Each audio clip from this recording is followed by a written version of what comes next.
ಎಲ್ರಿಗೂ ನಮಸ್ಕಾರ. Welcome back to my channel. ನಾನು ರಮ್ಯಾ. ಇವತ್ತಿನ ವಿಡಿಯೋದಲ್ಲಿ ಎಳ್ಳು ಬೆಲ್ಲನ ಯಾವ ರೀತಿ ಮಾಡೋದು ಅಂತ ಶೇರ್ ಮಾಡ್ತಿದ್ದೀನಿ. ತುಂಬ ಸಿಂಪಲಾಗಿ ಮಾಡ್ಕೋಬೋದು.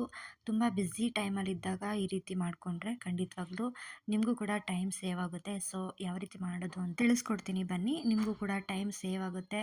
ಸೊ ಈಸಿಯಾಗಿ ಮಾಡ್ಕೊಳ್ಳುವಂತಹ ಈ ಒಂದು ಮೆಥಡು ನಿಮ್ಗೆ ಇಷ್ಟ ಆಗ್ಬೋದು. ಇಷ್ಟ ಆದರೆ ದಯವಿಟ್ಟು ಲೈಕ್ ಮಾಡಿ, ಶೇರ್ ಮಾಡಿ, ಕಮೆಂಟ್ ಮಾಡಿ, ಹಾಗೆ ನಮ್ಮ ಚಾನಲ್ನ ಸಬ್ಸ್ಕ್ರೈಬ್ ಮಾಡ್ಕೊಂಡು ನೋಡಿ. ಹಾಗೆ ಎಳ್ಳು ಬೆಲ್ಲನ ಹಾಕೊಳ್ಳೋದಕ್ಕೆ ಅಂತೇಳಿ ಒಂದು ಪುಟ್ಟದಾಗಿರುವಂಥ ಪ್ಯಾಕೆಟ್ನ ರೆಡಿ ಮಾಡಿದ್ದೀವಿ. ತುಂಬಾ ಚೆನ್ನಾಗಿದೆ.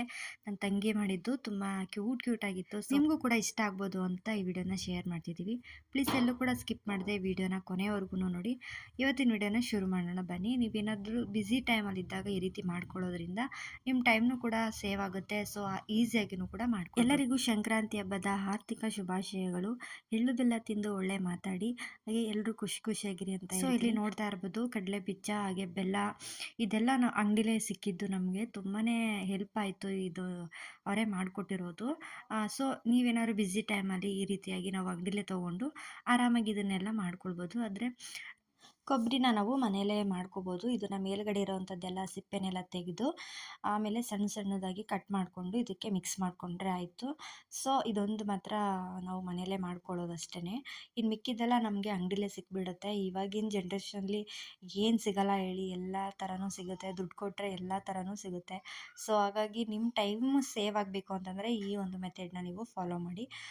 ಈ ಥರ ಎಲ್ಲ ಮೇಲ್ಗಡೆ ಇರೋದನ್ನೆಲ್ಲ ಸಿಪ್ಪೆನೆಲ್ಲ ತೆಕ್ಕೊಂಡು ಸಣ್ಣದಾಗಿ ಕಟ್ ಮಾಡಿಕೊಂಡ್ರೆ ನಮಗೆ ಆರಾಮಾಗಿ ಎಳ್ಳು ಬೆಲ್ಲನ ಆರಾಮಾಗಿ ನಾವು ಮಾಡ್ಕೊಳ್ಬೋದು. ಸೊ ನೋಡಿ ಈ ರೀತಿಯಾಗಿ ನಾನು ಸಿಪ್ಪೆನೆಲ್ಲ ತೆಕ್ಕೊಂಡೆ. ನೆಕ್ಸ್ಟು ಉಳಿದಿರುವಂಥದ್ದು ಸಿಪ್ಪೆ ಇರುತ್ತೆ ನೋಡಿ, ಅದನ್ನು ನೀವೇನಾದರೂ ಪುಳಿಯೋಗರೆಗೆ ಅಥವಾ ಏನಾದರೂ ಚಟ್ನಿ ಗಿಟ್ನಿ ಮಾಡಬೇಕಾದ್ರೆ ಉಪಯೋಗಿಸ್ಕೋಬೋದು. ಅದು ಕೂಡ ಏನು ವೇಸ್ಟ್ ಆಗೋಲ್ಲ. ನೋಡಿ ಇದನ್ನೆಲ್ಲ ತೆಗೆದು ಫ್ರಿಜ್ಜಲ್ಲಿ ಇಟ್ಕೊಬಿಟ್ರೆ ನೀವು ಯಾವಾಗ ಚಟ್ನಿ ಮಾಡ್ತೀರಾ ಅಥವಾ ಪುಳಿಯೋಗರೆ ಮಾಡ್ತೀರಾ ಆವಾಗ ನೀವು ಉಪಯೋಗಿಸ್ಕೋಬೋದು. ಇದೊಂದು ವೇಸ್ಟ್ ಏನೂ ಆಗೋಲ್ಲ. ಸೊ ಈ ಥರ ಎತ್ತಿಟ್ಕೊಬಿಡಿ. ಫ್ರಿಜ್ಜಲ್ಲಿ ಇಟ್ಕೊಬಿಟ್ರೆ ಅದೇನು ಹಾಳಾಗಲ್ಲ. ತುಂಬಾ ರುಚಿಯಾಗಿರುತ್ತೆ. ಸೊ ಹಾಗಾಗಿ ನೆಕ್ಸ್ಟ್ ಇದನ್ನು ಯಾವ ರೀತಿ ಕಟ್ ಮಾಡ್ಕೊಳ್ಳೋದು ಅಂತ ನೋಡೋಣ. ಈ ರೀತಿಯಾಗಿ ಮಧ್ಯದಲ್ಲಿ ಕಟ್ ಮಾಡಿಕೊಂಡು ಸಣ್ಣ ಪೀಸನ್ನಾಗಿ ಮಾಡಿಕೊಂಡು ಪುಟಾಣಿಗೆ ನಾವು ಕಟ್ ಮಾಡ್ಕೊಳ್ಳೋದು ಅಷ್ಟೇ. ಇದೊಂದು ನಾವು ಮನೇಲೇ ಮಾಡಿಕೊಂಡ್ರೆ ಮಿಕ್ಕಿದ್ದೆಲ್ಲ ನಮಗೆ ಹೊರಗಡೆ ಅಂಗಡಿಲೇ ಸಿಕ್ಬಿಡುತ್ತೆ. ಸೊ ಈ ಥರ ಮಾಡೋದ್ರಿಂದ ಈಸಿಯಾಗಿ ನಾವು ಎಳ್ಳು ಬೆಲ್ಲನ ಮನೆಯಲ್ಲೇ ತಯಾರಿ ಮಾಡ್ಕೋಬೋದು. ಪ್ಯಾಕೆಟಲ್ಲೇ ಸಿಕ್ಬಿಡುತ್ತೆ ಇವಾಗ. ಎಳ್ಳು ಬೆಲ್ಲ ಎಲ್ಲ ಮಿಕ್ಸ್ ಆಗಿರೋವಂಥದ್ದೆಲ್ಲ ಪ್ಯಾಕೆಟಲ್ಲೇ ಸಿಕ್ಬಿಡುತ್ತೆ. ಸೊ ಏನಾದರೂ ನಾವು ಮನೇಲೇ ಮನೇಲೇ ಮಾಡ್ಕೋತೀವಿ ಅಂದರೆ ನೀವು ಮಾಡ್ಕೋಬೋದು. ಕಡಲೆಕಾಯಿ ಬೀಜನೂ ಅಷ್ಟೇ ನಾವು ಮನೇಲೇ ಹುರಿದು ನಾವು ಸಿಪ್ಪೆನೆಲ್ಲ ತೆಗೆದು ನಾವು ಮಾಡ್ಕೋತೀನಿ ಅಂದರೆ ಅದನ್ನು ಕೂಡ ಮಾಡ್ಕೋಬೋದು. ಅಕಸ್ಮಾತ್ ನಿಮ್ಗೇನಾದರೂ ಬ್ಯುಸಿ ಟೈಮ್ ಇದೆ, ನನಗೆ ಆಗಲ್ಲ ಅಂತ ಅಂದರೆ ಹೊರಗಡೆ ಅಂಗಡಿಲೇ ಸಿಕ್ಬಿಡುತ್ತೆ. ಸೊ ನಾವು ಅಂಗಡಿಲೇ ತೊಗೊಂಡು ಈ ಥರ ಮಾಡ್ಕೊಳ್ಳೋದ್ರಿಂದ ಟೈಮು ಕೂಡ ಸೇವ್ ಆಗುತ್ತೆ. ಸೊ ಹಾಗಾಗಿ ನೆಕ್ಸ್ಟ್ ಇವಾಗ ಒಂದು ಬಾಣಲಿನ ಇಟ್ಕೊಂಡು ಕಡಲೆಕಾಯಿ ಬೀಜನ ಸ್ವಲ್ಪ ಫ್ರೈ ಮಾಡ್ಕೊಂಡು ಎತ್ತಿಟ್ಕೊಂಡ್ರೆ ಸ್ವಲ್ಪ ಗರಿಯಾಗಿರುತ್ತೆ ಅಂತ ನಾನು ಈ ರೀತಿ ಮಾಡ್ಕೋತಾ ಇದ್ದೀನಿ. ಎಲ್ಲ ಫ್ರೈ ಆಗಿ ತುಂಬಾ ಕ್ರಿಸ್ಪಿಯಾಗಿಯೇ ಇತ್ತು. ಸೊ ಇನ್ನೊಂದು ಸಲ ಮಾಡಿಕೊಂಡು ನಾನು ಎತ್ತಿಟ್ಕೋತಾ ಇದ್ದೀನಿ. ಈ ರೀತಿ ಮಾಡ್ಕೊಳ್ಳೋದ್ರಿಂದ ಅದು ಕೂಡ ಚೆನ್ನಾಗಿ ಕ್ರಿಸ್ಪಿಯಾಗಿರುತ್ತೆ. ತಿನ್ನೋಕ್ಕೂ ಸ್ವಲ್ಪ ಚೆನ್ನಾಗಿರುತ್ತೆ ಅಂತೇಳಿ ಈ ರೀತಿ ಮಾಡಿಕೊಂಡೆ. ಇದನ್ನೆಲ್ಲ ಹುರಿದು ಇವಾಗ ಒಂದು ದೊಡ್ಡ ಪಾತ್ರೆಗೆ ಹಾಕೋತಾ ಇದ್ದೀನಿ. ಎಲ್ಲನೂ ಕೂಡ ಅದೇ ಥರ ಹಾಕ್ಕೊಂಡೆ. ನೆಕ್ಸ್ಟ್ ಇವಾಗ ಎಳ್ಳನ್ನು ಕೂಡ ನಾವು ಚೆನ್ನಾಗಿ ಹುರ್ಕೊಳ್ಬೇಕಾಗುತ್ತೆ. ಸ್ವಲ್ಪ ಚೆನ್ನಾಗಿ ಫ್ರೈ ಮಾಡಿಕೊಂಡು ಇದನ್ನು ಕೂಡ ದೊಡ್ಡ ಪಾತ್ರೆಗೆ ಹಾಕೋತಾ ಇದ್ದೀನಿ. ಸ್ವಲ್ಪ ತಣ್ಣಗಾಗಬೇಕು. ತಣ್ಣಗಾದರೆ ಚೆನ್ನಾಗಿ ಗರಿಯಾಗಿ ಬರುತ್ತೆ. ಸೊ ನೆಕ್ಸ್ಟ್ ನಾನಿವಾಗ ಕಡಲೆನ ಅದು ಸ್ಟವ್ ಆಫ್ ಮಾಡ್ಕೊಂಡು ಹಾಕೋತಾ ಇದ್ದೀನಿ. ಇದನ್ನೇನು ಫ್ರೈ ಮಾಡೋ ಅವಶ್ಯಕತೆ ಇಲ್ಲ. ಇದು ತುಂಬಾ ಕ್ರಿಸ್ಪಿಯಾಗೇ ಇತ್ತು. ಸೊ ಸುಮ್ಮನೆ ಲೈಟಾಗಿ ಇದನ್ನು ಬಾಣಲಿನೇ ಬಿಸಿ ಇರುತ್ತೆ ಅಲ್ವಾ, ಸೊ ಅದರಲ್ಲೇ ಇದನ್ನು ಬಿಸಿ ಮಾಡಿಕೊಂಡು ಇದನ್ನು ಕೂಡ ಎತ್ತಿಟ್ಕೋತಾ ಇದ್ದೀನಿ. ಈ ರೀತಿ ಮಾಡೋದ್ರಿಂದ ಸ್ವಲ್ಪ ಚೆನ್ನಾಗಿ ಕ್ರಿಸ್ಪಿಯಾಗಿರುತ್ತೆ ಅನ್ನೋ ಒಂದು ಕಾರಣಕ್ಕಷ್ಟೇ. ಇಲ್ಲಿ ಬೆಲ್ಲ ನೋಡ್ತಾ ಇರ್ಬೋದು ನೀವು, ನಿಜವಾಗ್ಲೂ ತುಂಬಾ ಚೆನ್ನಾಗಿತ್ತು. ತುಂಬ ಚೆನ್ನಾಗಿ ಕಟ್ ಮಾಡಿದ್ರು. ಸೊ ಮನೆಯಲ್ಲೂ ಕೂಡ ನಮ್ಗೆ ಈ ಥರ ಕಟ್ ಮಾಡ್ಕೊಳ್ಳೋದಕ್ಕೆ ಬರಲ್ಲ. ಸೊ ಹಾಗಾಗಿ ಅಂಗಡೀಲಿ ಎಷ್ಟು ಚೆನ್ನಾಗಿ ಮಾಡಿದ್ರು ನೋಡ್ತಾ ಇರ್ಬೋದು ನೀವು. ಇಲ್ಲಿ ಸಣ್ಣ ಪೀಸನ್ನಾಗಿ ಈ ಥರ ನಾವು ಮನೆಯಲ್ಲೂ ಕೂಡ ಮಾಡ್ಕೊಳ್ಬೋದು. ಫ್ರೀ ಇದ್ದರೆ ಮಾಡ್ಕೋಬೋದು. ಏನಾದರೂ ಬ್ಯುಸಿ ಟೈಮಲ್ಲಿ ಅಂತಂದರೆ ಅಂಗಡೀಲಿ ನಾವು ಈ ಥರ ಕೊಂಡ್ಕೊಳ್ಬೋದು. ನೋಡ್ತಾ ಇರ್ಬೋದು ತುಂಬ ಸಣ್ಣ ಪೀಸನ್ನಾಗಿ ಮಾಡಿಕೊಟ್ಟಿದ್ದಾರೆ. ತುಂಬಾ ಇಷ್ಟ ಆಯಿತು. ನೋಡೋದಕ್ಕೆ ತುಂಬ ಚೆನ್ನಾಗಿ ಕಾಣಿಸ್ತಾ ಇತ್ತಲ್ವ.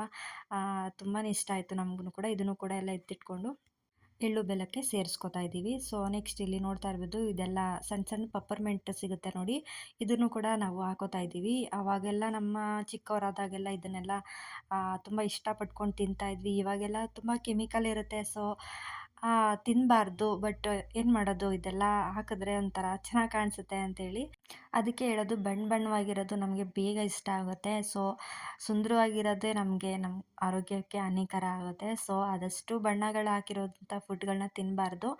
ಸೊ ಇವತ್ತು ಇದೆಲ್ಲ ಹಾಕಿದ್ರೆ ಚೆನ್ನಾಗಿ ಕಾಣಿಸುತ್ತೆ ಅನ್ನೋ ಒಂದು ಕಾರಣಕ್ಕೆ ಹಾಕಿದ್ವಿ. ತುಂಬ ಚೆನ್ನಾಗಿ ಕಾಣಿಸ್ತಾ ಇತ್ತು. ಹಾಗೆ ಕೊಬ್ಬರಿ ಕಟ್ ಮಾಡ್ಕೊಂಡಿದ್ವಿ ಅಲ್ವಾ, ಇದನ್ನು ಕೂಡ ಸೇರಿಸ್ಕೊಂಡು ಮತ್ತೆ ಇದನ್ನೆಲ್ಲ ಚೆನ್ನಾಗಿ ಮಿಕ್ಸ್ ಮಾಡ್ಕೊತಾ ಇದೀವಿ. ಆದಷ್ಟು ಮಕ್ಕಳುಗಳಿಗೆ ಜೇಮ್ಸ್ ಆಗಿರ್ಬೋದು, ಜೀರಿಗೆ ಪಪ್ಪಿ ಆಗಿರ್ಬೋದು, ಇದೆಲ್ಲ ಜಾಸ್ತಿ ಕೊಡಿಸ್ಬೇಡಿ. ಎಳ್ಳು ಬೆಲ್ಲ ತಿಂದ್ರೇನೆ ಸಾಕು, ಅದರಲ್ಲೇ ನಮಗೆ ಒಳ್ಳೇದು. ಯಾಕೆ ಹೇಳ್ತಿದ್ದೀನಿ ಅಂದರೆ, ನೀವೇ ಹಾಕ್ಬಿಟ್ಟು ನಮ್ಗೆ ಹೇಳ್ತಿದ್ದೀರಾ ಅಂತ ಹೇಳ್ಬೋದು. ಸೊ ಹಬ್ಬ ಅಂತ ಮಾತ್ರ ನಾನು ಹಾಕಿದ್ದೀನಿ ಅಷ್ಟೇ. ನಮ್ಮ ಮಕ್ಕಳಿಗೆಲ್ಲ ಜೇಮ್ಸ್ ಎಲ್ಲ ಕೊಡ್ಸೋದಕ್ಕೆ ಹೋಗಲ್ಲ ನಾವು. ತುಂಬಾ ಕೆಮಿಕಲ್ ಇರ್ತವೆ, ಬಣ್ಣಗಳು ಹಾಕಿರ್ತಾರೆ ಅಲ್ವಾ. ಸೊ ಹಾಗಾಗಿ ನಮಗೆ ಗೊತ್ತಿರಲ್ಲ ಏನೇನೆಲ್ಲ ಕೆಮಿಕಲ್ ಹಾಕಿರ್ತಾರೆ ಅಂತ, ಅದಕ್ಕೋಸ್ಕರ ಹೇಳ್ತಾ ಇದ್ದೀನಿ ಅಷ್ಟೇ.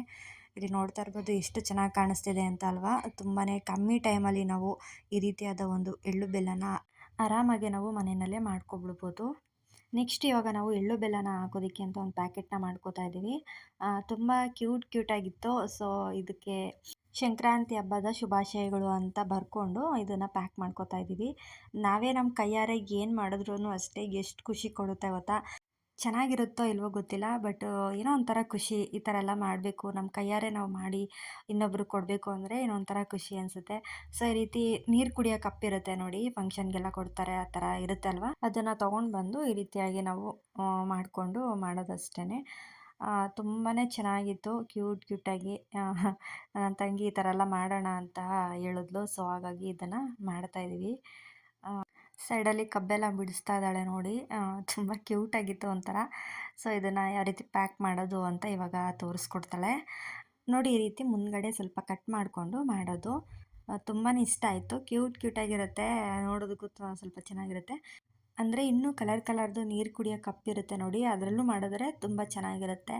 ಸೊ ವೈಟದಕ್ಕೂ ಇತ್ತು. ಸೊ ಹಾಗಾಗಿ ನಾವು ಈ ಥರ ಮಾಡ್ಕೊಂಡ್ವಿ. ಈ ರೀತಿ ಸ್ವಲ್ಪ ಎಳ್ಳು ಬೆಲ್ಲನ ಸೇರಿಸ್ಕೊಂಡು ಇದನ್ನು ಮಡಚಿ ಇದನ್ನು ಮಾಡೋದು. ನೋಡ್ತಾ ಇರ್ಬೋದು ಇಲ್ಲಿ ಯಾವ ಥರ ಮಾಡ್ತಿದ್ದಾಳೆ ಅಂತ. ಈ ರೀತಿ ಮಾಡಿಕೊಂಡು ಮಧ್ಯ ಸ್ವಲ್ಪ ಗ್ಯಾಪ್ ಮಾಡಿಕೊಂಡು ಮತ್ತೆ ಅದನ್ನು ಕಟ್ ಮಾಡ್ಕೊಂಡಿರ್ತೀವಲ್ವ, ಅದನ್ನು ಸೇರಿಸ್ಕೊಂಡು ಪಿನ್ ಮಾಡ್ಕೋಬೇಕಷ್ಟೇ.